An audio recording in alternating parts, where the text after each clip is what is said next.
Kenapa saya pilih topik ni? Sebab saya nak cerita sikit lah tentang tanggapan-tanggapan yang ada di kalangan klien-klien saya, terutamanya lah berkaitan dengan simpanan ataupun pengurusan fail di firma guaman. Okay?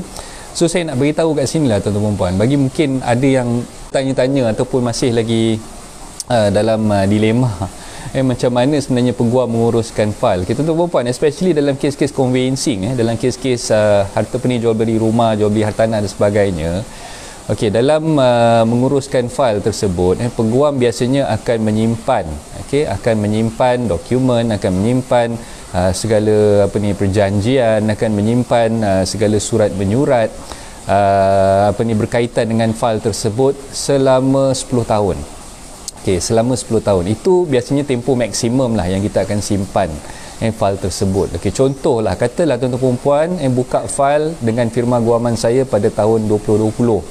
Pada tahun 2020 tuan-tuan puan buat urusan perjanjian jual beli, saya yang menguruskan perjanjian jual beli tersebut, dan dalam masa yang sama tuan-tuan puan dah menandatangani perjanjian jual beli tersebut pada tahun lepas, tahun 2020.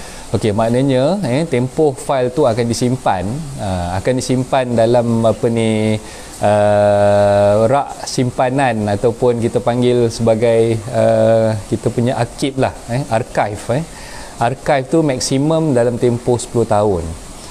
Okey, sebab apa ada yang kawan-kawan ataupun klien-klien saya yang masih lagi bertanyakan tentang fail tersebut, perihal fail tersebut. Contohlah, katalah tuan-tuan perempuan ni ada masalah kehilangan dokumen, katakan SMP dah sign, dah matikan stamp, lawyer dah bagi dah awal-awal masa dah lepas stamping SMP tu, kita dah bagi dah kopi ataupun salinan SMP tersebut kepada klien kan. Betul klien ni tak tahulah dia simpan, dia salah letak ke apa ke, benda tu hilang. Benda tu hilang dan benda tu telah tak dapat dijumpai lah. Okey, so cari tak jumpa kan. So mereka berhubung dengan peguam balik, tanya balik, Encik Peguam, ada tak salinan SMP saya nak kopi. Saya nak kopi sebab kopi saya yang tuan bagi hari tu hilang. Okey. So saya jawab balik, okey, kalau file tu kata apa, saya perlukan nombor reference file lah biasanya. Saya perlukan nombor reference file. Dan bila dah dapat nombor reference file tu, baru mudah untuk kami mencari. Sebab file beribu-ribu tuan-tuan puan, bukan sikit. Bukan sikit, banyak. File tu banyak. Dan ada file macam saya di firma guaman saya akan simpan file yang aktif sahaja. File yang dah close, file yang dah tutup, yang dah tak ada lagi urusan apa-apa yang kita akan buat, kita akan simpan di dalam arkib. Di dalam arkib, maknanya arkib ni ada satu store penyimpanan lain, bukan di pejabat saya, ada store penyimpanan lain yang saya terpaksa orang kata apa, gunakan khidmat untuk orang kata apa, penyimpanan file-file lama tersebut.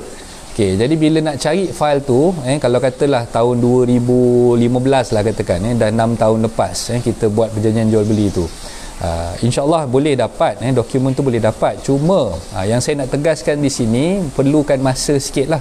Sebab kita kena cari balik file tu di arkib, dan kita dah dapat file tu, kita kena tengok apa dokumen yang ada dalam tu, dan kita akan mengenakan charge. Ni yang kadang-kadang setengah klien ni dia marah. Dia kata, apa hal Pak? Dulu saya dah bayar legal fee. Buat SMP saya dah bayar legal fee. Saya dah buat apa ni, you all punya macam-macam lah, printing charges lah, apa benda miscellaneous semua tu kan.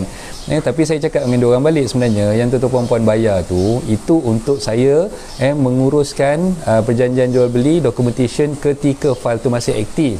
Jadi sekarang ni file tu dah tutup, dah tak aktif lagi dah, kita dah simpan di arkib, dan saya perlu extract balik file tersebut. Bila dah extract balik file tersebut, ia memerlukan kos lah, kita nak upah orang, nak bagi tahu dengan orang yang menjaga arkib dan sebagainya untuk keluarkan balik dokumen tersebut, dan kita kena photostate balik dokumen-dokumen yang tuan-tuan puan minta tu, dan itu sudah tentulah ada charges kat situ. Okey, berapa charge yang biasa dikenakan? Okey, macam firma saya biasanya untuk extract balik dokumen, kita kenakan charge RM100. Tak mahal mana pun, RM100 je pun. Kita nak dapatkan, sebab kita simpan di arkib tu, kita kena bayar, kita kena bayar sewaan arkib dan sebagainya. So bila nak extract dokumen pun kita kena maklumkan kepada orang. Yang penting kita kena tahu nombor rujukan file tu, reference number file tu kita perlu tahu, dan mudah untuk pihak arkib untuk keluarkan balik dokumen tersebut. So macam yang saya beritahu tadi, pengurusan fail, tuan-tuan puan, kalau misal kata fail tu dah lebih daripada 10 tahun, kebaran kalian lah, kebaran kalian fail yang dah lebih 10 tahun tu kita dah lupuskan. Kita dah lupuskan. Minta maaf banyak-banyak, kita tak boleh nak simpan.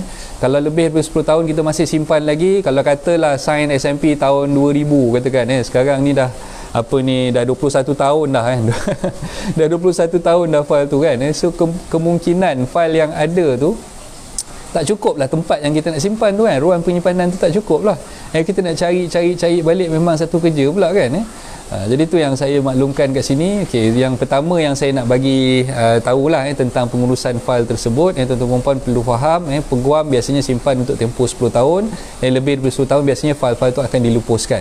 Okey, dan yang seterusnya peguam kalau misalnya kata nak ekstrak balik dokumen-dokumen daripada arkib ataupun daripada fail yang telah tutup, biasanya fail tu memang kita dah simpan dan kita perlu kenakan bayaran di situlah untuk anak guam nak ekstrak balik dokumen-dokumen lama daripada fail-fail yang dah tutup tersebut. Okay, so macam saya kenakan RM100 untuk extraction of file tersebut dan untuk print balik ataupun untuk photostate balik dokumen-dokumen yang ada di dalam file tersebut lah. Itu saja daripada saya. Terima kasih banyak-banyak tuan-tuan. Assalamualaikum warahmatullahi taala wabarakatuh. Bye.